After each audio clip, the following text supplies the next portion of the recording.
Hi, welcome back everybody. We're going to do a quick unboxing of Asus's Direct CU II 7870 HD Radeon card.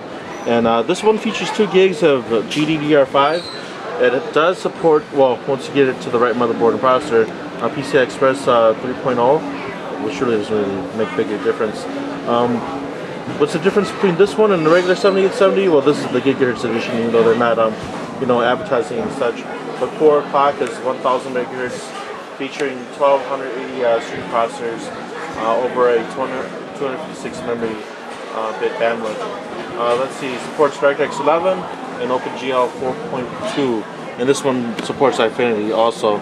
But what you're seeing here is the box for it, and there's a lot of pictures and stuff on there.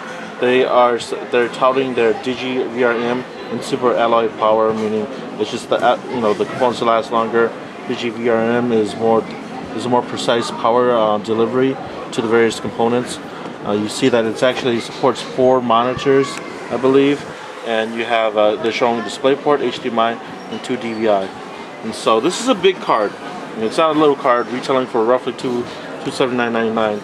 And let's just get that unlocked real quick. I thought I had my little razor blade with me, but not.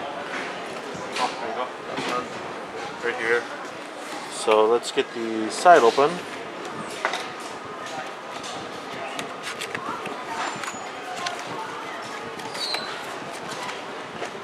It's a pretty big box. It's a nice looking box. I'm sure you're paying for it. That's a nice looking box again. I'm sure you're paying for it. So good packaging. Let's see what this could be in here. Okay. Basically a little accessory box of a DVI to VGA converter. You have an extension of your 6-pin PCI Express, so it's an extender. You have your Crossfire bridge.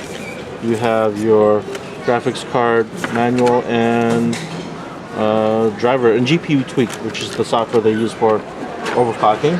It's a little nice here. Let's see the card itself. It's packaged real nice, so it's not going to get damaged in shipping. That's a good thing. And I don't think there's going to be anything else on the bottom. I didn't think so. But let's take a look at what it looks like. Tape on there. And here's the card itself. So the fans are very reminiscent of the Gigabyte Windforce fans. They're really slim, actually tiny little fans, but supposedly they're going to work good and be quieter. You can see that it's a long card. It's not a little card by any means. It's got a black PCB. This is nice. This is actually a metal bracket screwed into the back PCI plates, the support plates, running the length of the card, so the card won't flex. It's not going to bend over because it's a heavy card. The heatsink is going to be heavy, and so you see that. I don't know too if you can see that. The memory is actually cool. You see that green? That is actually a thermal pad cooling the memory on this, which is a nice to see. Or is it that the memory, or is that just the GPU?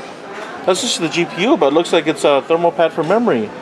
Looks like some of the memory might be cooled, but not all of the memory. It looks like the memory directly underneath the heatsink is cooled, but there's memory here that's not cooled, and then there's also memory here that's not cooled. So that's kind of cheap, I figure.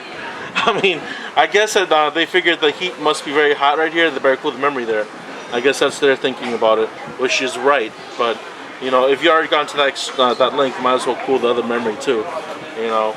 But the big thick heat pipes, good construction. The shroud here. This is plastic. It looks like metal. It's thick ABS plastic, and this is actually connected with a bracket here too, so it's nice. And it looks like a really well built board. Your Crossfire connector. It does. Let's see. It is. I thought this might be like a triple, but it's not. It just takes up 2 PCI Express slots. It looks real nice, and this will be a real nice looking card inside of a case. And we'll put this card into a computer and test it out, and then we'll go into a different build too. So, but take a look at the back there. They do use a traditional display port, so you don't need any mini display port adapter, which is kind of nice. But yeah, any question or comments, please post them at the bottom of the video, and we look forward to doing a final build on this.